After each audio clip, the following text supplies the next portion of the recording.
Welcome to No Facts Needed and another episode of our series of NFL Top 100.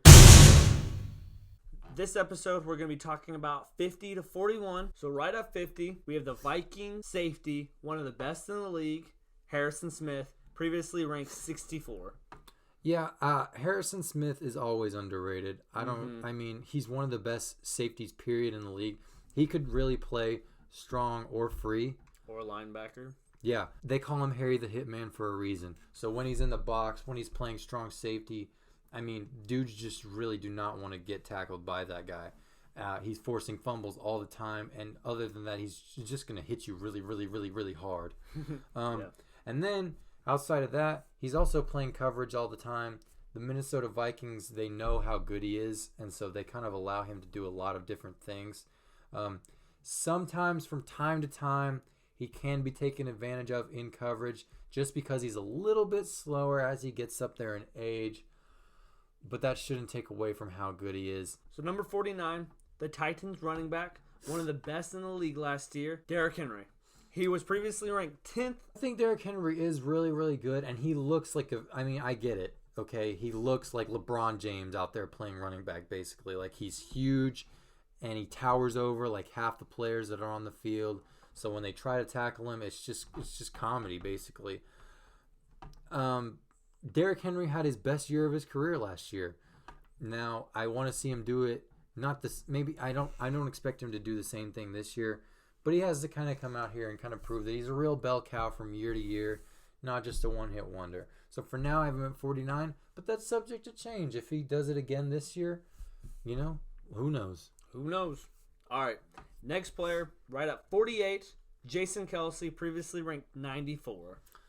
Yeah, Jason Kelce, I don't think he's the best center in the league, but I could see an argument, honestly. He's really, really consistent.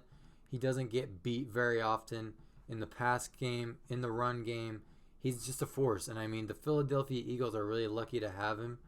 Next player, ball hawk, go-getter, Jaire Alexander, previously unranked. Jaire Alexander really emerged this year as one of the best man coverage corners in the league.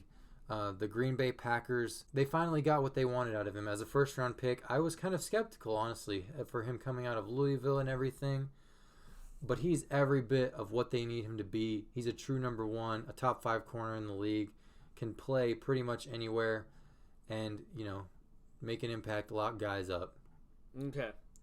Next guy we're going to be talking about, left tackle, top tackle in the league for the Dallas Cowboys, Tyron Smith, previously ranked 78th.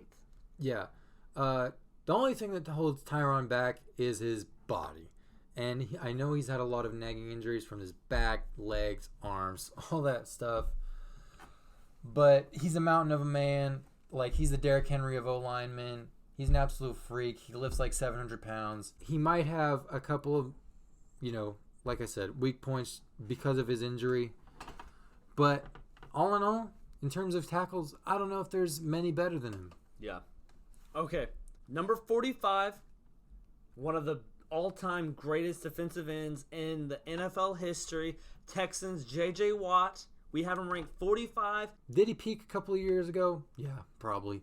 But he's still super, super good. He's another one of those guys who could play any position on the defensive line from like nose out to the edge.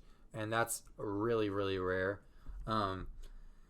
He's an elite run stopper from the defensive tackle position, kind of like we talked about with DeMarcus Lawrence. He's swinging in and out, doing all kinds of crazy stuff, running stunts and all that good stuff. And then as a pass rusher, when he's on the field, still one of the best. The Chiefs' honey badger, Tyrann Mathieu, ranked previously 39th. Yep. Tyrann Mathieu, if you want to call him a slot corner, that's fine. If you want to call him a strong safety, box safety, whatever you want to do, that's fine. He's had success in a multitude of positions in the NFL. I thought as a Cardinal a couple of years ago, he was one of the best DBs in the entire league. Kind of had a little bit of a rough patch there, went down with an injury, went to Houston, and then in Kansas City, he found the perfect spot for him. He was so impactful last year for them. I don't think anybody really recognized it until, you went back and looked at all the stuff he was doing for them. At his size, it's incredible. I mean, he plays way bigger than he actually is. He's lighting tight ends and wide receivers up that are 3 or 4 inches bigger than him, and he's still, patrolling the middle of the field, basically being a linebacker at like 5'10". Next guy, right at 43, very controversial, but the Falcons defensive tackle, Grady Jarrett, previously ranked 91. When you talk about defensive tackles, you need to be able to stop the run, obviously. That's 9 times out of 10. That's what you want from your defensive tackle. I think what truly sets defensive tackles apart from their peers is when you can rush the passer from the defensive tackle position. So when you get a guy who is not only a great run stuffer but can push the pocket and get to the quarterback as a defensive tackle, I mean, it's a rarity. So you got to respect it and you got to protect it, lock it down like the Falcons did, giving Grady Jarrett a lot of money to keep doing what he's doing. Number 42, right tackle for the New Orleans Saints, Ryan Ramczyk, previously ranked 82nd. Just like I talked about with Tyron Armstead, these guys are kind of the reason why the Saints are able to be doing some of the stuff they're doing. I mean, if you want to talk about guys who can help move the pocket, protect the quarterback, Ryan Ramczyk is up there for the top in the league. I mean, he's so fundamentally sound, and he does everything for the Saints that they need him to. Next player, Kansas City, Chris Jones, previously ranked 52nd. Just like I talked about with Grady Jarrett, basically a lot of the same things apply. He was absolutely devastating last year in the playoffs in particular, blowing up runs, shredding double and triple teams, and getting to the quarterback, pushing the pocket as well. I mean, he's got great flexibility. He can play up and down all the way from 3 to nose tech. Well, this has been another episode of No Facts Needed. Thanks for watching. Like, subscribe, comment, and let us know what you think about our list, if we're actually right or, well, we are right. So just tell us that. Thanks. See you guys next time, and thanks for watching.